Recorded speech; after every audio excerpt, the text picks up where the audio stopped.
Okay, so I've rubbed around the edges and I've made that blend in a little bit better. Now I want to try to adjust the coloring of this image. So if I go to the image pull down menu and hit adjustments, and the first thing I'm going to hit is brightness contrast. This gives me a slider to adjust how bright that image is. If I go left, it goes dark on the brightness. If I go right, it goes brighter. So in this case, I want to make that a bit brighter.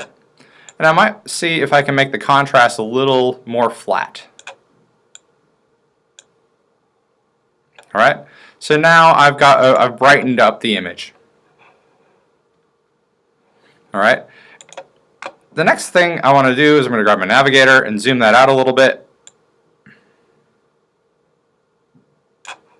And I might want to do another free transform on it. So I hit Command T. And now I'm rotating the edge because my cursor has changed to a little turn shape. It's got a curve to it. I can also hold the Shift key down and stretch and pull. So now my face is going a little more Humpty Dumpty and it's fitting in. But if I want it to be a little bit wider, I can go back to that free transform and I can make it a little bit wider so it kind of fits that egg shape a little bit more.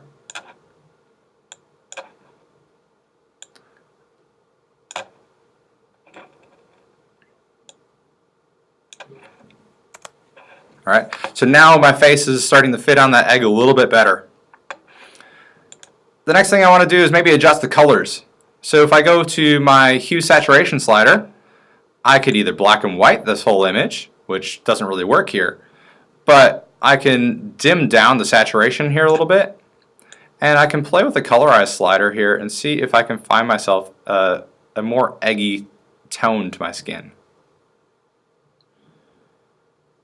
So I'm just looking at the preview here, and I get a little bit more of a color, of a eggy kind of color in around that kind of ballpark. I could also alternatively hit the Colorize button, and it takes all of the coloring and changes it to a tint. So it's kind of like a black and white with a tint to the black and white. So here I could go back and forth and go back to a little bit more of an eggy color here, and I could call it a day, or I could go back and untick that and go back to what I had. So it comes down to personal preference. What do you think works better? I like the colorization version a little bit better. I'm going to hit OK.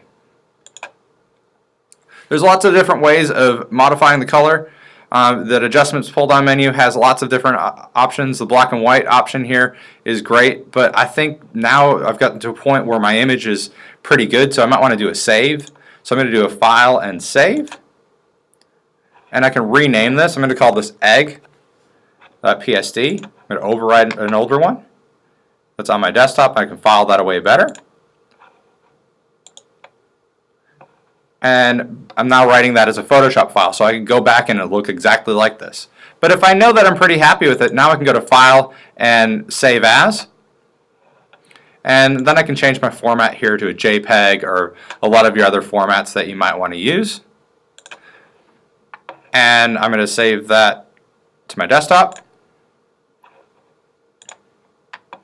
The other option I could do here is I could also export this as a PNG graphic, which would is more of a web-based type thing, or I could even use the Save for Web Legacy option here, and I could turn this into a GIF.